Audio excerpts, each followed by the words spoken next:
You ask Tiger to solve. This deals with linear equations with one unknown. The final result is x equals 3. Let's solve it step by step. Simplify the expression.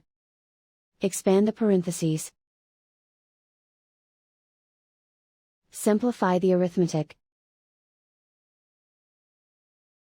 Expand the parentheses. Group like terms. Simplify the arithmetic. Swap sides.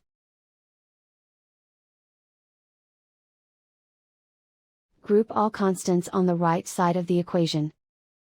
Add 3 to both sides. Simplify the arithmetic.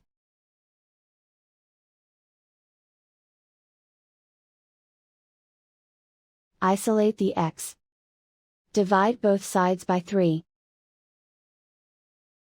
Simplify the fraction. Find the greatest common factor of the numerator and denominator. Factor out and cancel the greatest common factor. And so the final result is x equals 3.